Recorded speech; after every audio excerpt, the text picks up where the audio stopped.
Curse cloud. Greetings from... Wait, hold on. I'm not recording. Greetings from Storybrooke. I'm Bill Meeks. And I'm Anne-Marie DeSimone. And this could be Wales. We also talk about ABC's hit series, Once Upon a Time. How you doing, Anne-Marie? Oh, I'm hanging in there. How about yourself? Pretty good, pretty good. Any paternity questions this week for you? Not for me, but apparently there is for Snow. Yeah, a little bit, I guess. Well, they were on a curse, so... We were cursed. We were cursed.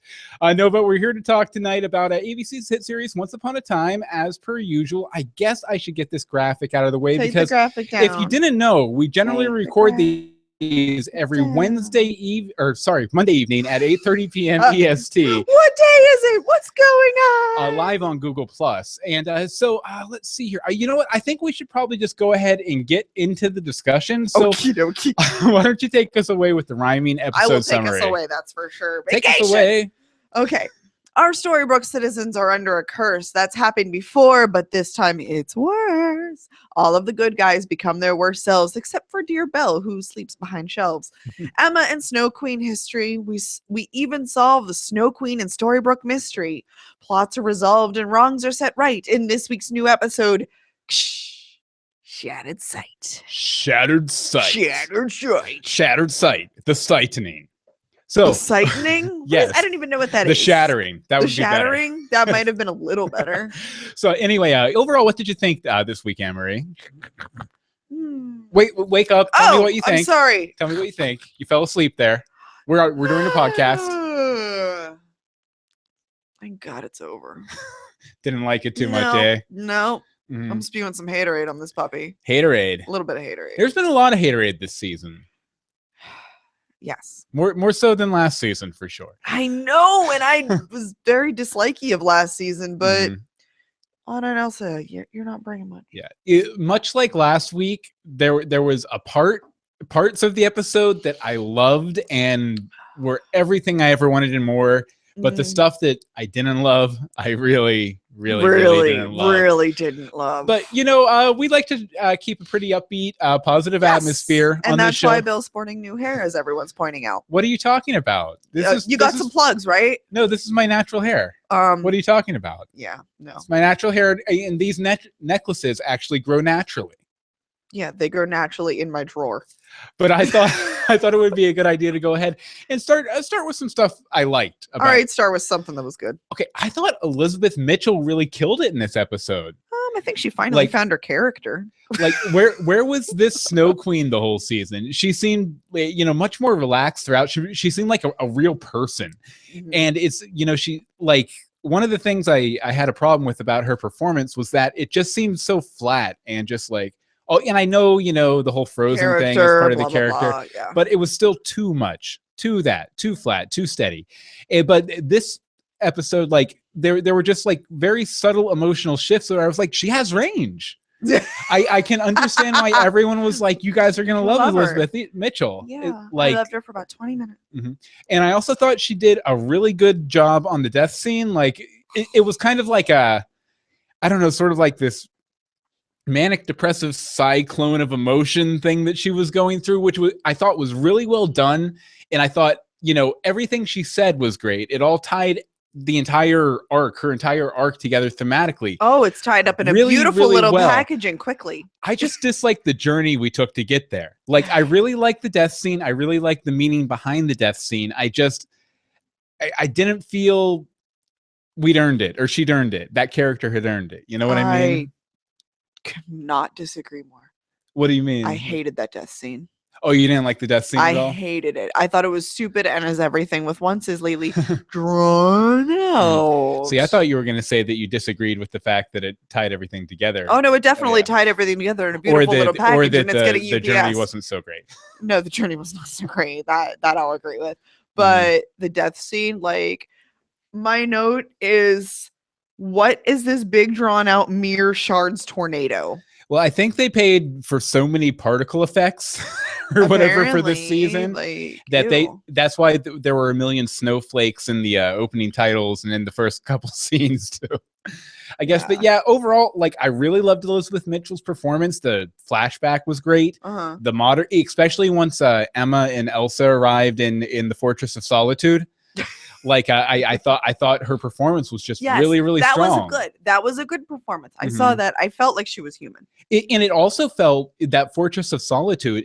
It felt like her home for the first time, where before it's always just felt like kind of the Fortress of cold, Solitude, but just like the sterile sort of like hospital kind of place where like she was like kicking back on the Shea Lounge and stuff. It was nice. With her like feet up on like the desk or something. That was just odd, but it worked. It worked. So I don't know. Yeah. So okay, something else that really bothered me. Okay, so I guess everything's bothered me. We need this. The sleeping thing. Multiple times it was commented how baby Neil was such a good sleeper. I'm gonna wake him up. Oh look, you're waking up. How is he sleeping through all this? And even that one snow line there during the fight sequence. Yeah, do not wake my baby. Yeah, there's something wrong with that. With the baby sleeping so much? Through all of that, when there was just this curse to make everyone evil, I fully expected this baby to scream and cry and, I don't know, puke on someone. Maybe that's just what I wanted to see because it's a baby and how else is it going to try and hurt people? Yeah. But the baby should not have been immune. I don't think the baby should have been there for that fight, if nothing else. Like it was just so close there for the entire fight sequence. But where was it? I mean, the stroller had to have moved. And last time we really saw the baby, Anna was holding the baby, and then suddenly she was magicked away to the beach. Yeah. So the baby, like, she decided to put the baby back, and then this whole magical process. The baby got magicked into the stroller. The baby was magicked into the stroller, like into the gently used stroller. Yeah. Another thing with the sleeping sort of thing, Belle. I refuse to believe that she was peacefully sleeping in the back room for the entire episode or for the entire curse, because we've seen her evil person. We know what happens to her through this curse because of looking in the mirror. Yeah. I don't care even if Rumpel like knocked her out with some magical potion, some magic sleeping spell or something. Right. Whatever he didn't get packed into his handy dandy doctor looking bag. Yeah, because like last episode, it felt like she was being ushered in there for safekeeping, and not just for her safety, but for Rumpel's safety. Yeah. And we were like, oh, well, she's going to grab the dagger or whatever. And no, one cut shot of her sleeping in the bed. And that was it. And then she doesn't even wake up when Emma and Elsa come in there later on. Okay, but see, that bothers me because like a minute earlier, yes, I know time happens, but it wasn't much earlier when he was in there talking to Hook. Oh yeah, neither of them are quiet. Like this whole it's a little shop. It's not like Walmart. Yeah. And I mean, she's like swinging rhino horns around trying to take off. They're just randomly trying things to try and get rid of these yellow ribbons. It bothered me. It was weird. It was weird because he was there. A minute later, when they were there for a scene, no one was around. No one was answering when they were calling. Not that he'd have answered anyway, you idiots. Yeah. And then a minute later, he's back talking to people. I'm like, I don't get it. And she's not sleeping. I'm sorry. Well, it's like, there were just a bunch of weird moments like that. Yeah. That throughout the entire episode, I just kept thinking, like, what happened with this season? What exactly happened with this season? And I came up with a theory about what might have happened behind the scenes. Now, this is very, speculative. I don't know anybody who works on the show. This is probably nothing like how it went down. But I started thinking about it. One weird thing that happened this season was that they decided to do the whole double episode, right? The Shatter the Mirror. Yeah. Which was completely unannounced and just sort of came out of nowhere a couple weeks before it showed up.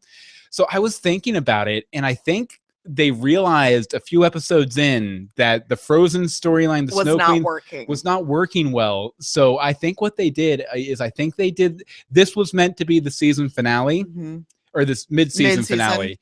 And I think what they did is they aired 2 episodes for Shatter the Mirror, and then they went back real quick and shot the first episode of next half season, and they're going to show it now so we don't have to stew on this episode and not come back over break. Right. And I mean, to be fair, like I've seen a fairly mixed reaction for the episode. Like I know a lot of people loved it for reasons we'll get into a little bit later on. Don't worry, it's not all haterade. But okay, maybe not from him. But well, I mean more specifically, like the Storybrooke elements of the story were very much loved and very much appreciated and like very much fan service. But overall, like they were like 15% of the season. Mm-hmm. Yeah, and it just felt a little bit of the short shrift. Shrift. I don't know what shrift is. Can you define? No, I can't. Not Okay. at the moment. Good. I don't have a dictionary loaded up in my brain skull hard drive thing. My brain skull hard drive thing. Obviously, no dictionary up there. Obviously. No, but I honestly think what happened is they made a course correction about midway through the season, and they had to dump 2 episodes on one night for Shatter the Mirror, so they could have the big new episode with the new villainesses and stuff next week to kind of keep us excited until March. That they leaked to get everybody excited. Mm-hmm. Bobby pointed out that if Belle has been under the curse before, wouldn't she be immune like Anna was? But she wasn't under the curse. She just looked in the mirror. Yeah. She didn't get like glass shards in her eye. Yeah, she like she took a sip of the fountain of youth. She didn't take an entire cup. So, she just took a couple years off her life to use a really weird metaphor that doesn't really have anything to do with this episode. I'm having trouble keeping up. It's fine. So, okay, the memory crystals. Mm-hmm. Man, I really am all haterade. I'm sorry, guys. Mm-hmm. They just came out of nowhere. We've never seen these weird memory crystals. If we have, I forgot. I'm sorry. Yeah. I'm like that. Like if we have seen them, it was probably I would assume in the episode where Elsa gets put in the urn that she got her. I'd assume that's probably where we've seen them. Yeah, but they weren't. They must not have been as prominent. Mm-hmm. Yeah, I hadn't thought of I hadn't really thought about. It took me actually a scene before I even recognized them as the same ones that the troll people. See, and I don't remember them from the troll people even. Well, isn't that what they've used historically to take memories away? Isn't that what they used in the movie? I don't remember. Like the little purple stones? I could be wrong. I thought he just sort of touched her head. I don't remember. Let me ask a 4-year-old. They can tell me. They can. If you're a 4-year-old, call in 1-800 greetings from Storybrooke. We need all the 4-year-olds to tell us about Frozen. Okay. She says that they can only hold happy memories because the happy memories get better or something along those lines. But we clearly saw her take non-happy memories with both of them because she took all of their memories of her. Well, I think what she was saying was that the happy memories would cause the love to come back. The love that they both felt for her at one time. Like, that's the impression I got. Okay, but see, I don't even see those memories as being that happy as to bring that much amount of love to overcome everything that she had done. Well, I think until for realsies. I think until the Snow Queen pushed them out in front of the car, there was a lot of love there. Like, there was a lot of real, genuine love. I mean, Emma was excited about getting adopted and everything. And all that. Yeah. I don't know. Sorry, hairs in my eye. Apologies. Things that haven't happened in a long time. Thought it was a little weird she stored them in the ice cream, but a good flavor, carrot sherbet. Nobody's ordering that. No one is ordering carrot sherbet. Okay, I still don't understand how she brought over magic because it's a land without magic. Well, we were talking about this during the episode. I do remember that there were a couple magical items that Maleficent. I think Regina brought over a ring or something, right? And she did do the whole crush the heart thing with Graham. So, I mean, that's kind of magic-y, so there is precedence for at least magical items, I think, coming over. Patty says, no, they didn't use it. You don't need a 4-year-old. First time crystal appearance this season. No, I'm declaring, that's Patty in our chat room. I'm declaring her as a 4-year-old from this point on. Patty, you are now a 4-year-old. You're welcome. Shrift. Oh, thank you, Anne-Marie. The imposition of penance by a priest on a penitent. Oh, the person having penance after confession to a priest. We are not having confession right now, folks.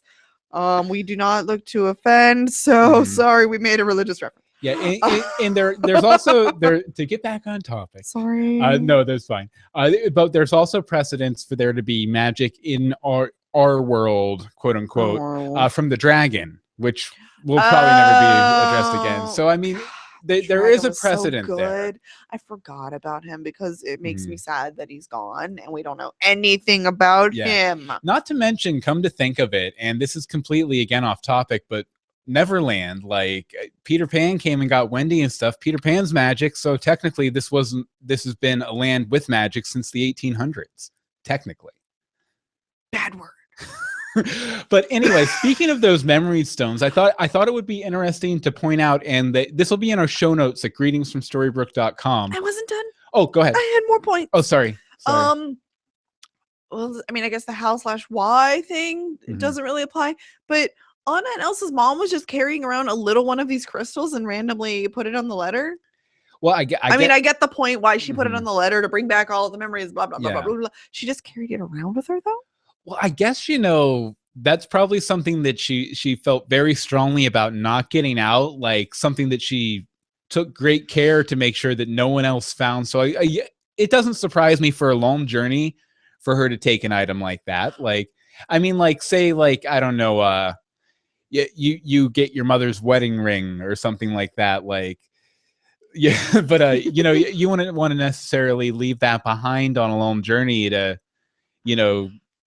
get taken or something. Okay. But I think the bigger concern is the fact that she was able to write that whole letter without shorthand in about 30 seconds before the ship went down. That was a really long letter. Yeah. Oh, that must know the truth. But also, okay, one other thing that bothered me, sorry, that she was okay with the memory crystal. And she was carrying around magic. She threw her sister in an urn because of magic. Well, I know she was forgiving her and the stuff, but I don't know if the memory crystal is like magic though. It's more of like a container, right? Yeah. Gerda had no memories. They were taken away. Oh, yes. Gerda had no memories. They were taken away by Grandpappy. How the heck did she write that letter? This is true. Yes, exactly. Gerda wiped her own memories. So what are you going to do? I don't understand. But anyway, concerning the memory stones, I thought people might like to know that there was a deleted scene on a Good Morning America this morning. You can find the link in our show notes at greetingsfromstorybrooke.com. And basically what this scene is, okay, we see the Snow Queen get to Storybrooke in this episode, and then it's like several years later, she meets Emma. No, what she does is she goes into the ice cream shop, which Dopey is running. But nobody knows that. She ties him up. She has a little interaction with Regina where she's like, oh, it's weird. I've always been here. What are you talking about? It's like someone cursed me because I don't even like the gold. Yeah, and then she proceeds to use one of these stones to take Dopey's memory of her and working at the ice cream parlor and everything like that. So it's a good scene, as all the deleted scenes have been. I'm going to keep talking over you because it's really just funny now. But no, like all the other deleted scenes, it should have been in the episode. But she also mentions, that she doesn't have any magic of her own, but that she brought it over with her. I brought some with me, little mute dwarf. Which I guess that would have taken place between the scene where she makes the deal with the apprentice and walks through the door or something. I don't know. No, but one thing I wanted to mention, though, before we get back into our main discussion is, we have the mid-season finale coming up next week. So we're going to, because it's, an unusual episode, and it's probably going to be a big episode with a lot of speculation and stuff like that. We figured we'd move our recording of it from Monday night to Tuesday night at 8:30 p.m. EST to give people more time to get feedback in, so you don't have to run to your computer and kill your family to get so we don't have last minute Bobby. Yeah, exactly. And also, so some people, because I know there are some listeners, like I think Michael Lucero, Tim Peters, who can't participate live because they have stuff going on Monday night. So I figured change up the night once. Maybe some people will be able to join in. Okay. Also, did you have? No, I just wanted to read it.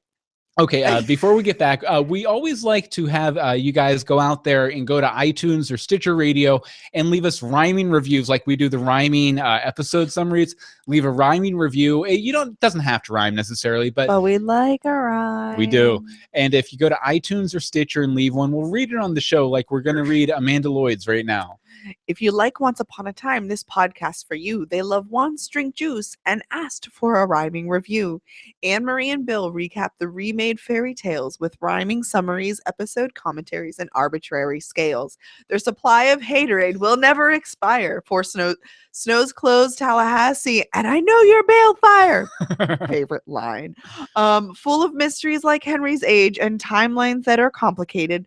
Listen for ideas and that leave you fascinated. If you give it a try, you'll get hooked in a snap. Simply put, Anne-Marie and Bill are the best ones to recap. Unlike magic, it doesn't come with a price. So take a listen, a look, and subscribe to Greetings from Storybrooke. Thank you so much, Amanda. I'm sorry I butchered it. Yeah, she is. No, but thank you very much, Amanda. He was busting out a fake spider. Yeah, I did have a fake spider here. I am not Kevin. To scare Emma's foster brother. That was Kevin was the name? I think it was Kevin. Kevin was also the kid from Home Alone. Which also had a reference. Yeah, but if you want to go leave a review for us on iTunes or Stitcher, it really helps get the word out about the podcast, get more people here, all that stuff, and we'll read it on the show. We like to read. Okay, so let's see. Let's get back into the main discussion here. Next, I want to talk a little bit about, and I call it Storybrooke Arena. I know, it's like Storybrooke Arena. One, the whole infighting in Storybrooke, like everyone going after each other, that should have been the whole episode. Yeah. All the compelling scenes, the Snow Regina showdown, yes, the dwarves and Granny, everything. Crossbows galore. Yeah, anything that was super entertaining to me in this episode had to do with the curse and those characters, our classic Storybrooke characters, interacting with each other. Yeah, and I also really like that. One thing about theater or video or something, you really don't need a lot to make it seem like a lot. And I thought it was interesting that really it was just the dwarves and Granny out in the street there for most of those scenes. A couple scenes. merry men, I think, were around. But it felt like the entire town was out there throwing down, Well, there's a lot of dwarves. There are a lot of dwarves. And they all got featured in this episode, which is I love been that. a while. I love that they had to have enjoyed that. Oh, for sure. I liked how they were, I don't remember who was yelling at him, but was just pushing Dopey over. He bounced back up and pushing Dopey over. And he bounced back up. Yeah, it might have been just Grumpy. Talk! No, it wasn't Grumpy. Yeah, I think he was the one who went, just talk. But that was a different scene. Anyway. No, but it was great. So many great little moments in that. And I just, in those moments, it felt like, once again, it felt like our show again. And I really hope they get back to this feeling and to these characters in the next half season. The Hunger Games Storybrooke edition. Nice. Okay. Hook. I volunteer as savior.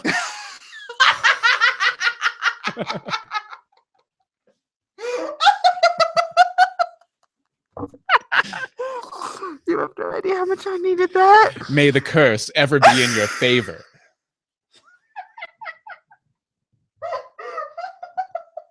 Are you gonna be okay? I don't know. Oh, I'm sorry for the cackling. See, it's fine. We'll just put the spider up there to entertain the people on the live stream. Oh my god. Okay, Hungerbrooke Story Games Edition. Hungerbrooke Story Games Edition. Story Games Edition. What? Okay, Hook.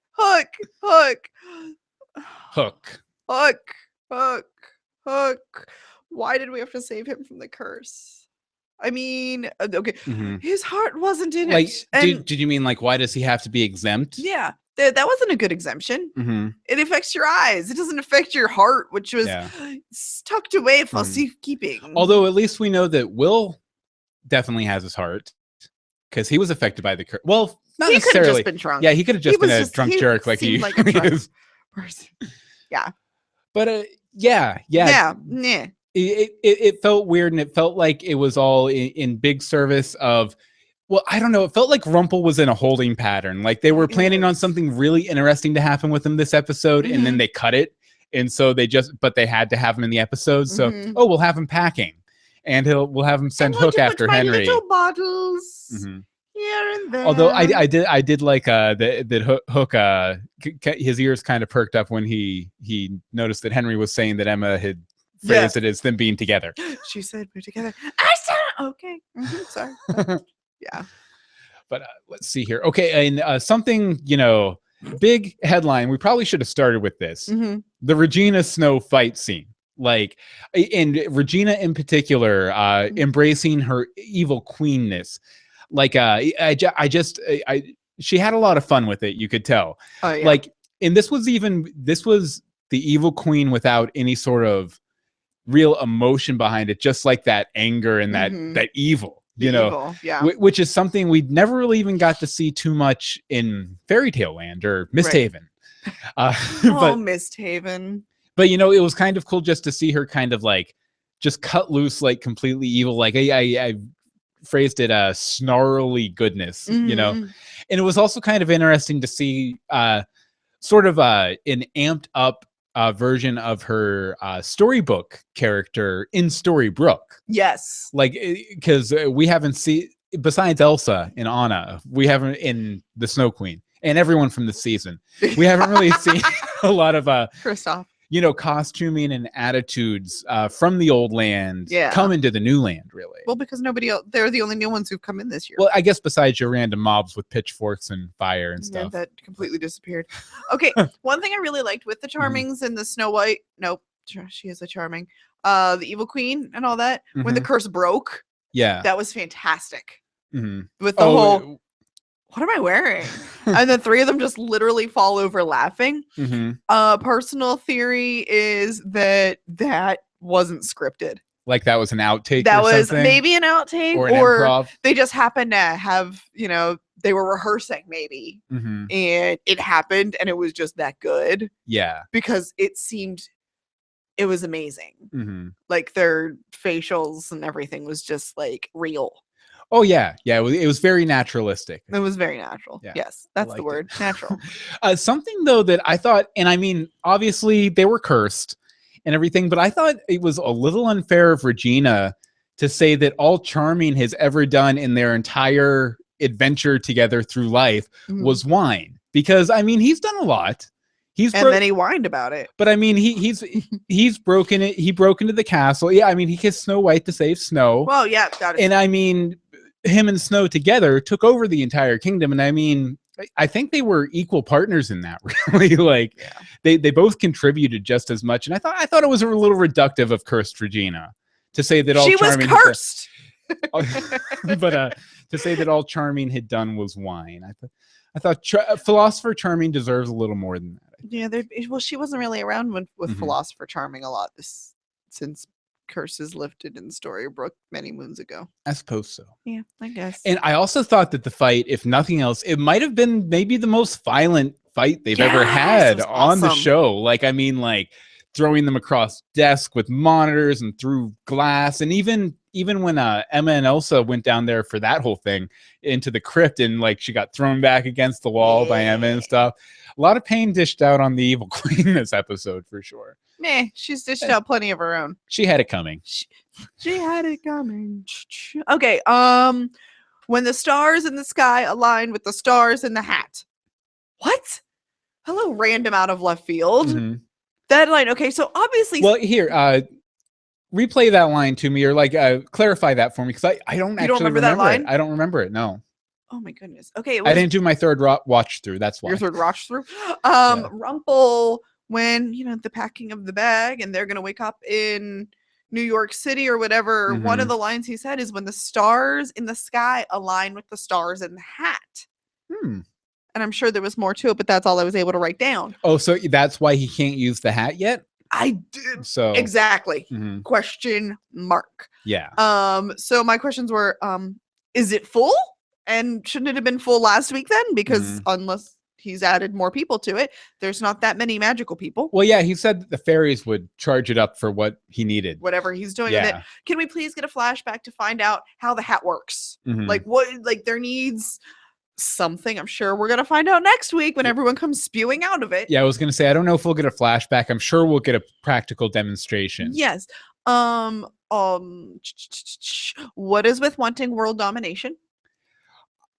Because nothing else to do. I mean, he's bored. Yeah, I think so. Okay, because there's just like no motivating factor in my eyes except to get away from the Charmings. That's kind of the arc they've been building for him. This whole half season though was just like this sort of like he realized that playing on the side of the angels and getting everything he ever wanted still wasn't good enough. And we talked a little bit last week about his possible motivations and sort of like that victim mentality in combination with the Zelina stuff. Yeah. He's nuts. He's just nuts. It comes down to he's nuts. Okay. Which also sort of goes along with Does he really think that Henry Mhm. and Belle are going to completely believe him when they wake up in a strange city?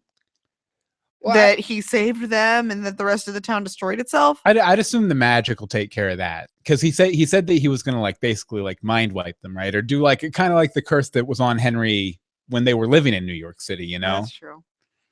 I don't know. I feel like the heart of the truest believer is going to pull through on that. it is a very dangerous game, though, especially when, well, I mean, once the ice wall comes down, Emma will definitely be able to leave town if nothing else, you know. So, like, she could totally go and find Henry and inform him and all that sort of stuff. Sorry. I'm telling you, it's like. But anything good from the chat room? Oh, we're going to have to go through and just do quick bits from the chat room because they've got some good ones. Okay, well, here, I'll go ahead and move on to my next topic of discussion. Then Madame Faustina, I thought, was a really fun character. I love when she turned into Boston. Yo, yeah. I'm just going to go With the baseball bat. with the baseball bat, and her accent changed. No, but it was a really fun scene, and also one of those things that it really helped, again, flesh out the Snow Queen character, Elizabeth Mitchell's character, because a person from a land with magic would obviously, like, if she saw a psychic or a fortune teller, she'd be like, oh, well, that makes sense because, you know, that's like a convenience store in Misthaven. How will you repay your kindness? Thank you. Pay me. How are you going to pay me? Pay me. But I thought that the actress, I thought she actually had like the facial structure. She would have made a really good Cruella. She would have. Spoilers, Cruella's coming next half season. Hashtag Cruella is coming. Hashtag spoilers. Hashtag whoops. But no, I think she would have made a really good Cruella with that facial structure. I hope somewhere down the line we see her back. Yeah, she pops back in for at least a scene or something. If nothing else, I'd imagine maybe the necklace will be a factor. Was that just a necklace, or was it, do we know if it had any magical properties? I don't know. It was made of a giant snowflake. Yeah. Oh, like a giant snowflake, which I'm assuming was like a diamond. Yeah, I'm sure it was probably just a gem or something like that. But yeah, if they ever want to bring Madame Faustina back, that would be a good way to do it. Can they show her like pawning it? I would love to know what the street value of that is. Definitely. It's got to be pretty good. Okay. So paperwork to adopt Emma. Yay, that's wonderful. You may not think of me as a mother, but as a best big sister. Okay, right there, lady. That might have creeped me out a little. Yeah, especially considering young Emma is supposed to be really street smart and kind of too wise for those kind of tricks. Yeah, she needed the mother. She wanted the mother. Yeah. Just saying. But I did enjoy an earlier scene probably helped with that, or helped with Emma overlooking that, and it's the scene when Emma's trying to sneak out of the house in the whole, oh, and it's a shame he's afraid of spiders, like the ones in my drawer, like the fake ones in my behind the staplers. Oh, poor Kevin. Poor Kevin. Again, Elizabeth Mitchell killed that. See, that was good. Yeah. All of her in like those scenes were really, really good. Perhaps it was the fact that she wasn't wearing a white stiff dress. Yeah. But see, even in the scenes in the Fortress of Solitude with the white stiff dress, she was great this episode. That's true. That's very true. Great. Great. One last negative thing, I guess. Okay, so this scroll they got. Dear Anna and Elsa, here's a Deus Ex Machina for your current situation. Here's everything you need to solve the situation.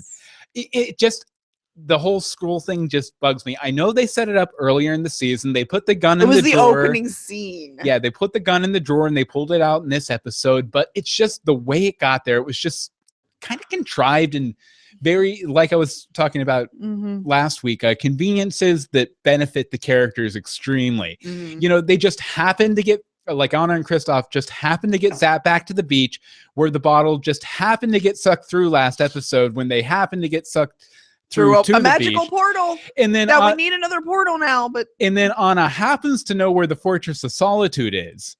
And she can get there really quick. And we've never seen any indication that she was shown that or told that. No, I think we did. Did we? We made it.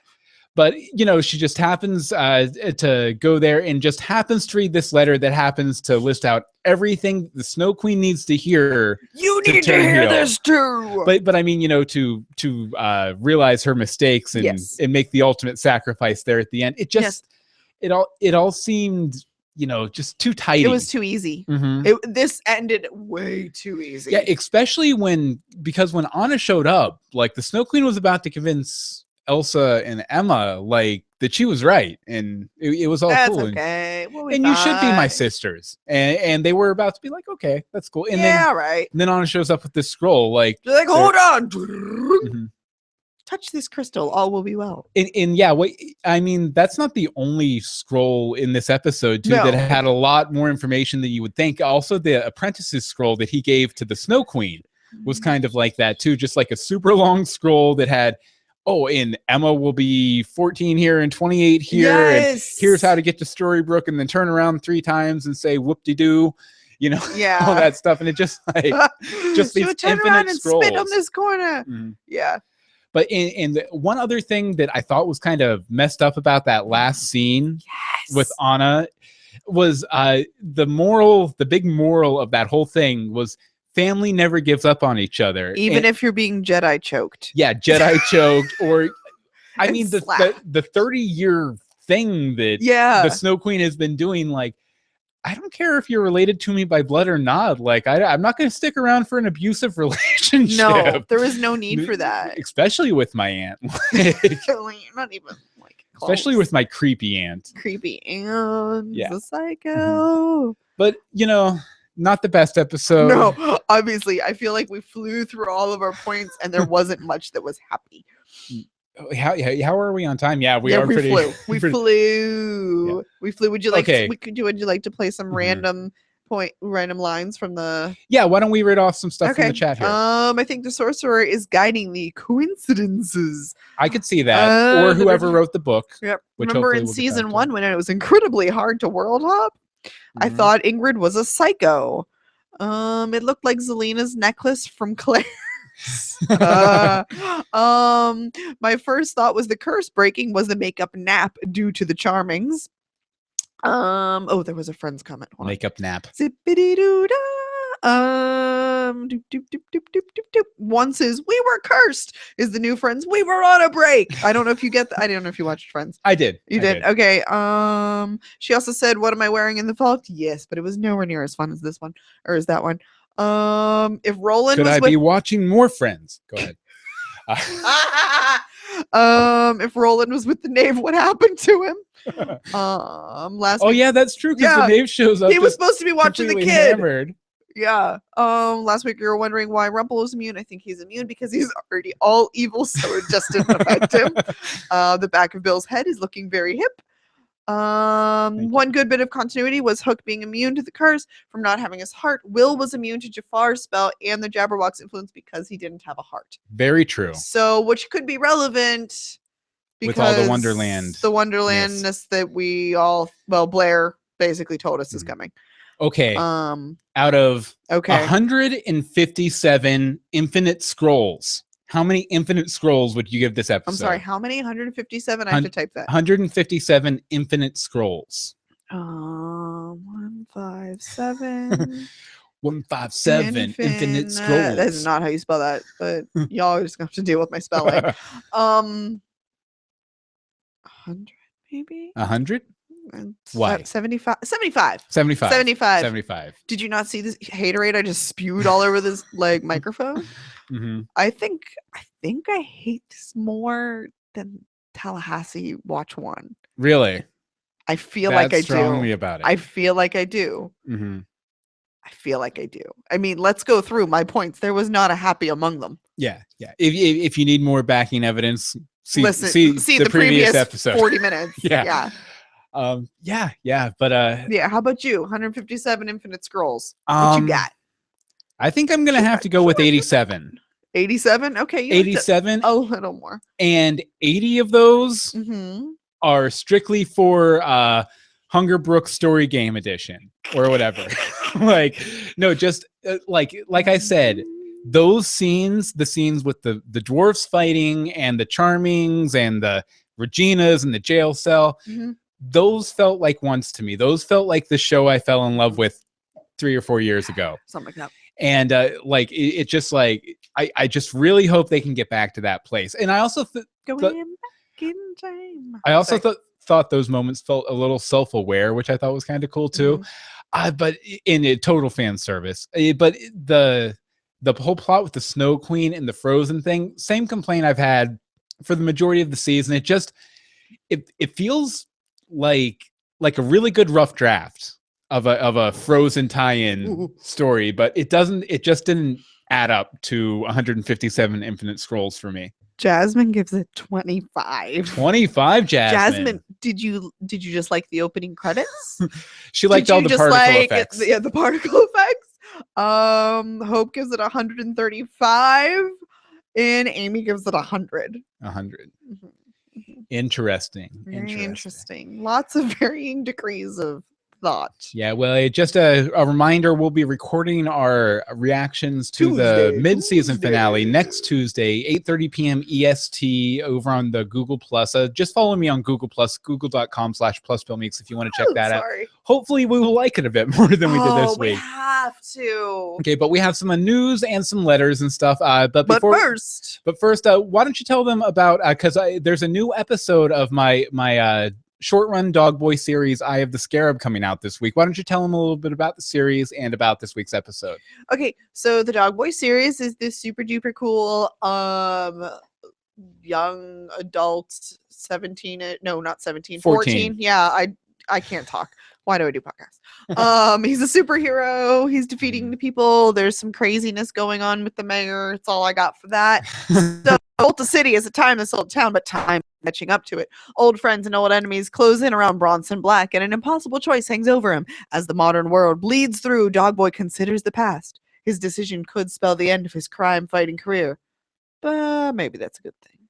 And this week's episode, actually... was I supposed to read the other one? Yeah, in episode 2, but it's called The Cult of City Shadows Ride Tonight, and it actually kind of ties in a little bit to this week's episode of Once. Okay.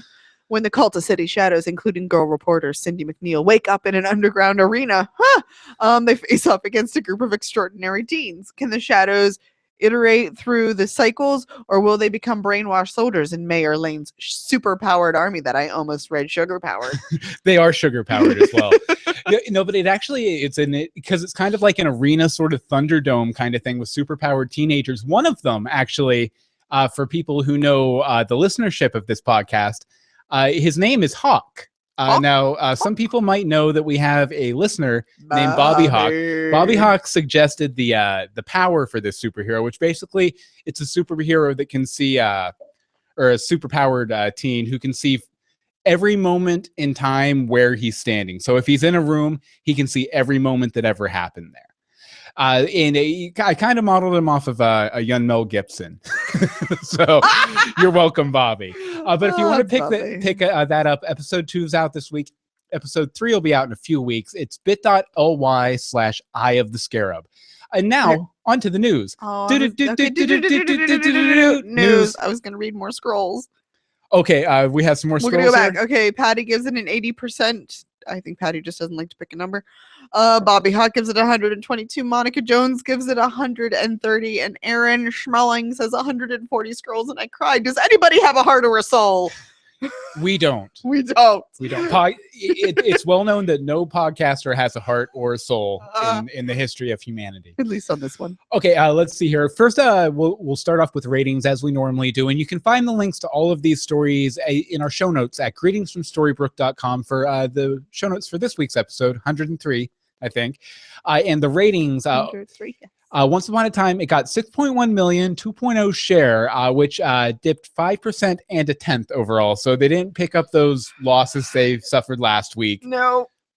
Let's just hope they can try and recoup a little bit. Although I mean, yeah. Let's basically say, let's go out with a bang because we're going to be gone for 3 months. Yeah. So, I'm really hoping that next week's episode is going to be real Killadilla, which, speaking of, we have the promo here. Now, Killadilla. Oh, I haven't seen this yet. Yeah. No, I have. We normally don't show these on the stream or play them on the stream, but we'll tell you what happened. First off, before we hit play here, this looks like a sort of hybrid gold rumple. Like I really, it's really far away and looks really purple. Yeah, I think here I'll bring it up full screen for the video Okie dokie. viewers. Oh, I can't. Never mind. But no, it looks almost like a hybrid gold rumple.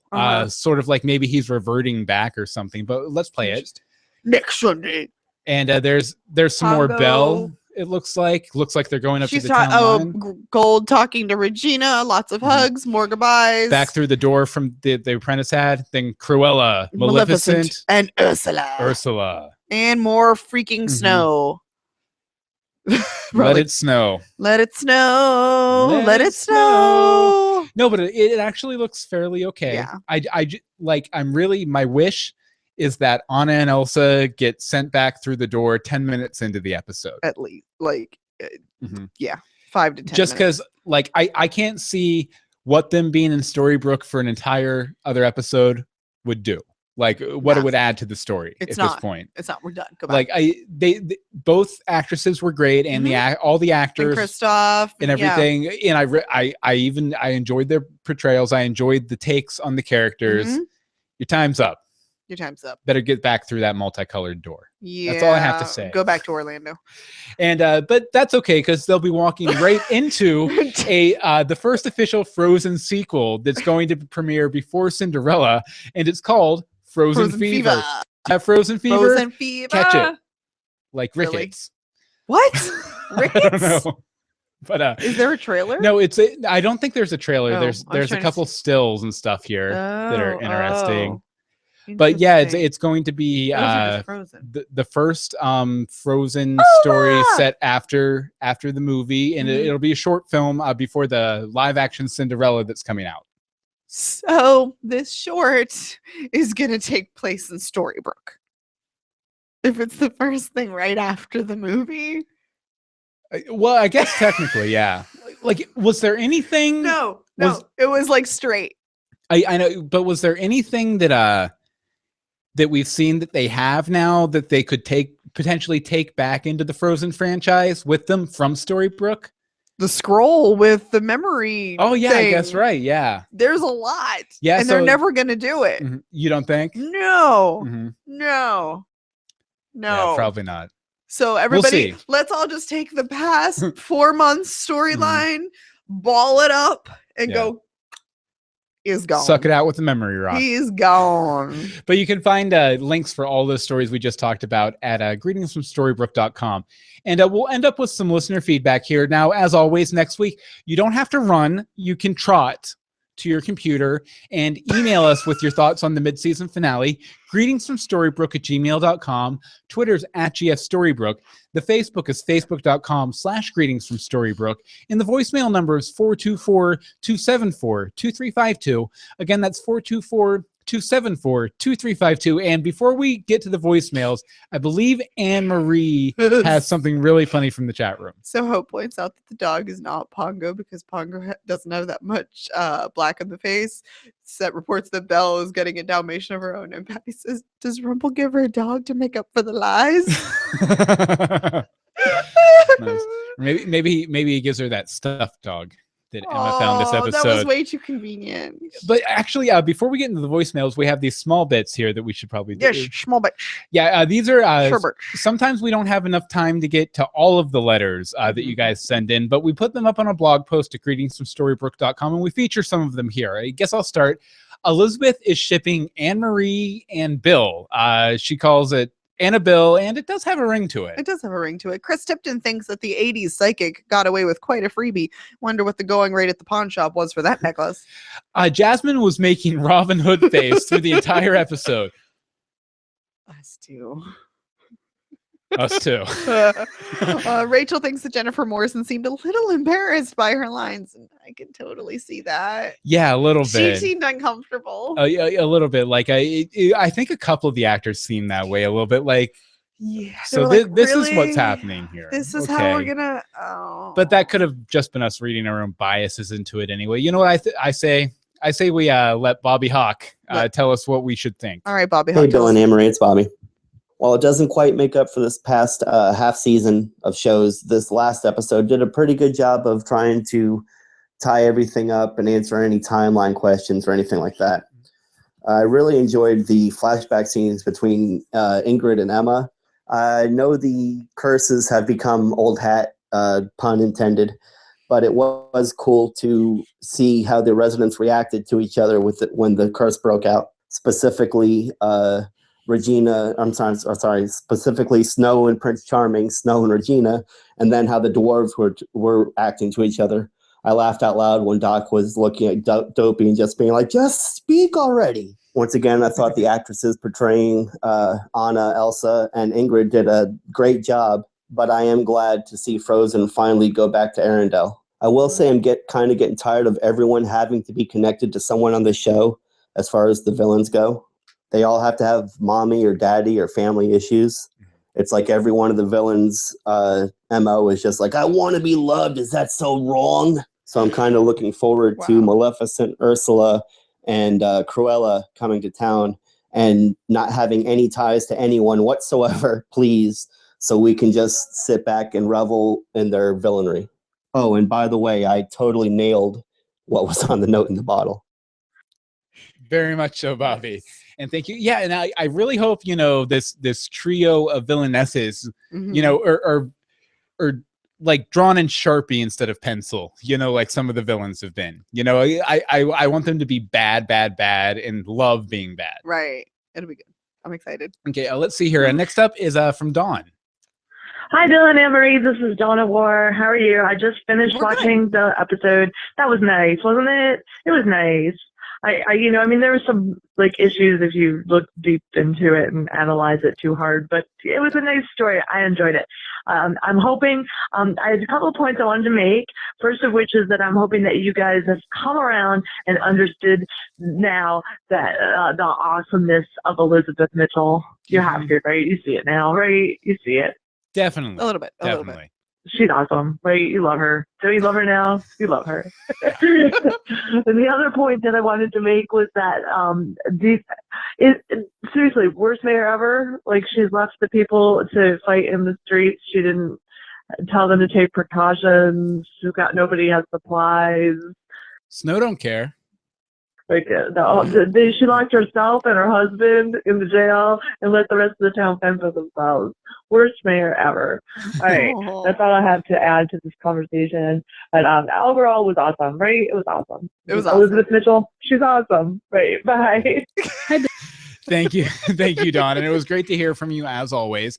Okay, next up is Other Anne Marie. Dylan and Marie, this is Other Anne Marie calling in for greetings from Storybrooke, and I just wanted to share my thoughts for the episode I just finished watching. For most of the episode, I was really excited. I was laughing at all the one-liners, and it was really, really good show overall. And then they get to the end. I'm seriously disappointed. It took 2 seconds to finish off the Snow Queen. I'm just not satisfied at all with the way that they finished it. But overall, the rest of the episode, things that I did really like was that the evil queen was back, full back. Of course, that was undone straight at the end. However, it was really good to see Lana Parrilla play the evil queen. Yeah, and just her saying, "What am I wearing?" It just had me laughing. Then I also have a question about where does this aligning stars business come from for Rumpelstiltskin? All of a sudden he throws this in? Really? Okay, confused. One of the other things I really liked was Nasty Snow. Is it a bad thing that I like that? Anyway, best line of it was, Kristoff, all right, I knocked you out. Just loved Anna. Loved Anna. Out of 2 memory stones, I'm giving it 0.75 just because I'm really disappointed with how they finished it. Wow. 0.75. She literally just liked the opening credits. No, but I really like that stuff with the dark snow too. Like my favorite snow has always been the one that made Regina kill Cora, and it was cool to get the call back for that. And she definitely doesn't feel bad about it. No, I know they were cursed and all that, but she kind of meant that. Also, the chat room is hashtagging MeekSimone. MeekSimone? That's weird. Just saying. Okay, next up is Hope. Hey, you guys, it's Hope. I'm going to surprise you and say that this episode, Shattered Sight, might have saved the season for me. It was amazing. It was fantastic, and it was absolutely stellar. I just don't know if it was worth going through a really crappy season to get to this point. But the episode was really awesome. It kind of reminded me of We Are Both and that concept that, kind of like what Jefferson was talking about in Hat Trick, actually, about how they each have like these conflicting sides. And it was really nice to see some of these old sides coming out again. The Ingrid storyline had a beautiful conclusion. I really Sort of like that angry villager thing. Yeah. love seeing how her story came about and finished. The only thing is that Emma is supposed to bring people's happy endings, and she brought Ingrid's happy ending through death. I don't even know what to make of Belle anymore. I wanted to see her evil side come out and find the dagger. I mean, Belle's had the worst story of the entire season. I don't even know what to think about it. The only thing missing from Shattered Sight, though, is I really wanted to see Archie and his self, because Archie knows everybody's secrets. He could just walk around town and be like, you're a bedwetter. You cry yourself asleep at night. You have daddy issues. I mean, Archie would have just been freaking amazing to watch in this craziness. All right, guys, can't wait to talk to you and hear what's going on and see what you guys think about the new big bads coming. Ooh, all right, bye. Thank you very much. Okay, and to wrap up the voicemails, here's Patty. Patty. Hey, Bill. Hey, Aunt Mary. This is Patty Morrow. After seeing this week's episode, I have to say it was a pretty good episode, except there's only one part that kind of annoyed me, and that's when Emma and Elsa goes to see Mr. Goat's shop to fix the issue with their little ribbons. First of all, do they know that he's affected by the curse? Second, why are they going to Gold if they know everybody in town is going cuckoo for Cocoa Puffs, where they are not in the right state of mind? It makes no sense. Why are you going to the dark one if there's a chance that the dark one's going to be darker? Mind you, he's immune to the curse, but I don't know if they know that. So hopefully you could explain this to me. I have to go. Bye. Bye. Thank you very much. Somebody walked in and be talking on my phone. I gotta go back. Okay, before we get into the letters, I just point out that Joshua Phelps sent us this picture this week from he was at Disney Animal Kingdom, and he was wearing his Greetings from Storybrooke t-shirt. It's one of our shirts in the wild. I know. I feel like a new mom on Disney property. I know. No less. So I thought that was really cool, and thank you very much, Joshua, for sending that along to us. Emery, you want to go ahead and read the first letter here? Okay, I got this. Okay, we'll leave Josh there. Yeah. Okay. Alina, she had a big long letter, which is over on the site. I wanted to pull a little bit from it.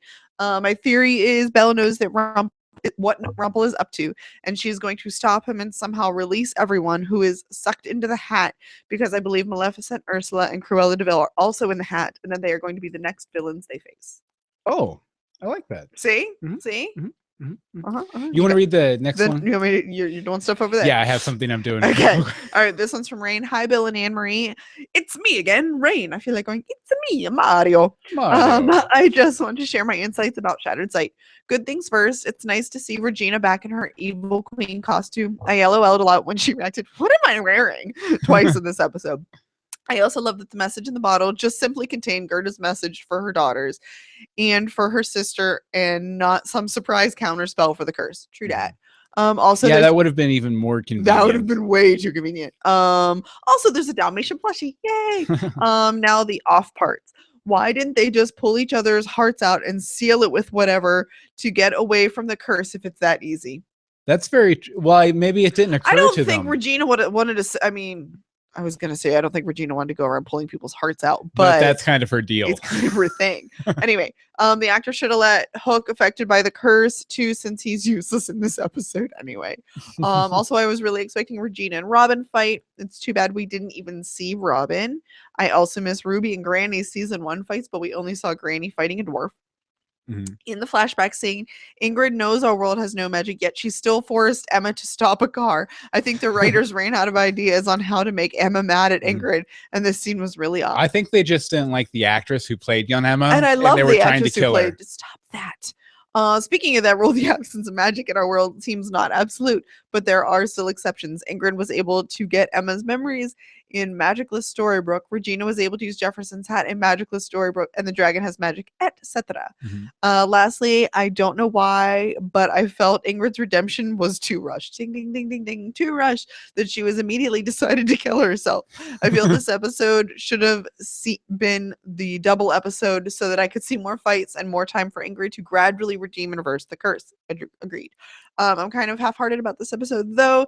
It's good the Frozen arc is finally done. That's all. Thanks, guys. Rain. P.S. Wait for Elsa, Anna, and Kristoff to easily go back to Arendelle in the last, in quotes, again, magic bean or something similar, unlike the main characters who always need it during a curse. Yeah, thank you very much, Rain. And yeah, agreed on all points, basically. Yep. Okay, next up is Michael Lucero. Michael Sarah says, Dear Bill and AM, I like this episode, sort of.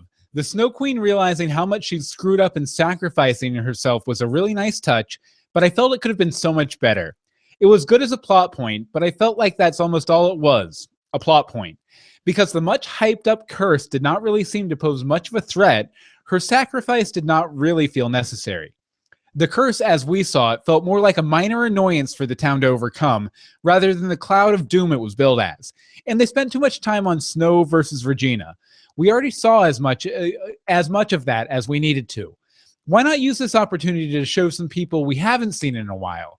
Granny in a crossbow fight with Red, Knave in a bow fight with Robin, Geppetto trying to wring little Pinocchio's neck with an enraged Hopper hopping up and down, or helping out. Any one of these would have been more interesting to me than what we got. The fast and loose treatment of magic in our world also bugged me, although I expect this sort of thing these days. Ingrid had no magic when she got here, and yet Emma was able to use hers on the toy machine. Although I don't think that was conclusive. No, that could have easily been her. Yeah. Not even Rumple or Regina could use magic in Storybrooke before the big purple cloud came at the end of season 1, and yet Ingrid could somehow take Emma's memories. Now, one other thing that just occurred to me with that too is that Emma didn't come over via curse. So if she should have magic. If it was the land without magic because all the magical beings were stripped of their magic, then Emma might have still had them. And perhaps most annoying, since it seems like it's going to be a huge plot point, we've already seen that even now Rumple has no magic outside of Storybrooke, and yet the idea of him escaping and taking over the world with his powers is being presented as a dangerous possibility. Now, have they said that explicitly? Did they say that in this episode? That he wants to take over the world? That he would lose his powers if he left? No. Because I'm not sure if that's been confirmed, like, since they got recursed. The cursed and the uncursed and the cursed. I can't follow. But again, I'm asking for consistency in Once Upon a Time. Perhaps I'm ignoring the rules. None of this really bugs me as much as it might sound like, since I now only watch the show for your podcast. There are still some enjoyable moments, though, like the letter Anna read. So that's just icing on the cake for me. Take care, Michael Lucero. Thank you, Michael. And that's a sentiment we've got a lot recently. Especially this week. I think we got like 3 of them. Yeah. Real quick, Patty commented in the chat room about like if they just would have taken everybody's hearts out to be immune. Can you imagine the hassle of trying to figure out whose heart belonged to whom? People, we have a leftover heart here. Is anyone missing a heart? Please raise your hand if you need a heart. If you're not feeling anything, let me know. Are you happy? Are you sad? Here, come here. Let me check if you have a heart. Have a heart. Have a heart. Okay, you want to read Cliva's here? Cliva's, yes. Sorry. Okay, I thought tonight's episode was all right. Rumple didn't really do anything, but that's okay since this episode focused on Emma and Ingrid's flashbacks. The removing of the ribbon seemed a little too easy for me. True. And where was Red? I miss her. I am more excited about next week and seeing Cruella de Vil enter the show, but that's it. I give this episode 39 scoops of carrot sherbet out of 50. Great podcast as always, Cliva. Thank you. I like the arbitrary scale there too. That was a good one. I like that. Okay, and we'll wrap up with Anne here. And Anne says, "Hi, Bill and Anne-Marie. Hi. I guess it's a good thing I didn't run to my computer right after seeing the episode, since I went full-on haterade on it yesterday. Now, after I've rewatched it and calmed down a bit, I think it's safe to give my opinion. I was kind of disappointed how the curse turned out. I was looking forward to something a lot darker and more destructive. But once I got over that, I actually enjoyed the sass and the comical elements. My favorite, Hook falling flat on his back. I laughed so hard at that, even though I knew it was coming from the promo. True story. I also like the bonding between young Emma and Ingrid, and absolutely love the scene with Regina. Snow and Charming. Nope. Regina Snow and Charming. With laughing. Regina Snow and Charming laughing. Sorry, I thought that comma was a period. But the one thing I can't get over is the curse breaking scene. The Snow Queen goes from full-on psychopath who looks like she's about to kill Anna to sweetheart ready to sacrifice herself, only because she read that letter. And the music during that scene was way over the top. Too much drama. Oh, well, guess there's still a little bit of haterade. Sorry, guys. It's all right. We had plenty over here, too. Plenty of flowing. Anyway, looking forward to hearing your thoughts about this episode. Spoiler warning, I'm off to rewatch 101 Dalmatians and The Little Mermaid in preparation for next week's episode. All the best, Anne. And you may want to also throw in Maleficent and Sleeping Beauty. Yes. Just throwing that out there. Yeah. Yeah. And probably those episodes of once. We actually, oh, wait, there's a PS, by the way. Oh, that's something else. Yeah, that's we're still trying to figure out what our third podcast is going to be. Keep sending in your suggestions. Yes, we got some really good suggestions this week. Please. All please of them help. seem centered around us doing something with TV or movies or stories or of some. Yeah. So we're still percolating. We're taking all of it in, and hopefully we'll have something to spit back out to you guys soon. We for our are third okay podcast. with branching out. Just saying, if there's something outside. Yeah, of if you're this, like, I need a really good beekeeping podcast, maybe Bill and Anne Marie can provide that. We for will us. not, because we are allergic and it will kill us to do that podcast. But other things would be great. But you can send all those thoughts to greetingsfromstorybrooke@gmail.com. Tweet us at GFStorybrooke. The Facebook is facebook.com/greetingsfromstorybrooke. And the voicemail number is 424-274-2352. I'm not even reading that. 424-274. It only took 2.5 years. 2352. And speaking of Maleficent, we did do some commentary episodes with the Maleficent episodes. If you want to go check out those commentaries, I think I'm going to need to rewatch them. but they're linked on the front page at greetingsfromstorybrooke.com. Okay, anything else from the chat? Nap. They've all calmed down, apparently. Bye, chat. No. Bye, chat. Oh. No, but Anne-Marie, where can people find you online? You can find me on Twitter at DeSimone, or for my blog, Crunchy, Crafty, and Highly Caffeinated, at CCHC blog. I'm a little louder over there. And my Twitter is @BillMeeks. My Google Plus account, where we do these live streams every Which is where Monday, you are right but now. Next week is Tuesday, is google.com/+BillMeeks. And you can follow pretty much everything I do for a couple more weeks at meeksmixedmedia.com. And I also recommend going to Bill is really wearing a wig, or is he.org. .org. .org. .coffee. .coffee, because that's apparently a thing. Excellent. Okay, well, I guess we'll be back here next week for Tuesday, 8:30 p.m. for EST. our beekeeping episode. Yeah, for our beekeeping episode and our discussion of the big mid-season finale, Cruella, Maleficent, and the rest, here on Greetings from Storybrooke. You really don't know the song? Cruella DeVille, Cruella DeVille. If she doesn't scare you, no evil thing will. There are some other words, and it's kind of jazzy like this. Cruella, Cruella DeVille. Thank you. Thank you. I use my deeper voice. Your deep voice for that one. Okay, until next time. Greetings from Storybrooke. Crunchy Dog, a DeSimone podcast. Can't you just watch B-Movie? I've never seen B-Movie. I haven't either. That was Jerry Seinfeld, right? I think it was Seinfeld. Yeah.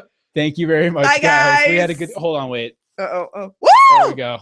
He's balding. He's balding, ladies and gentlemen. He's balding. Ah!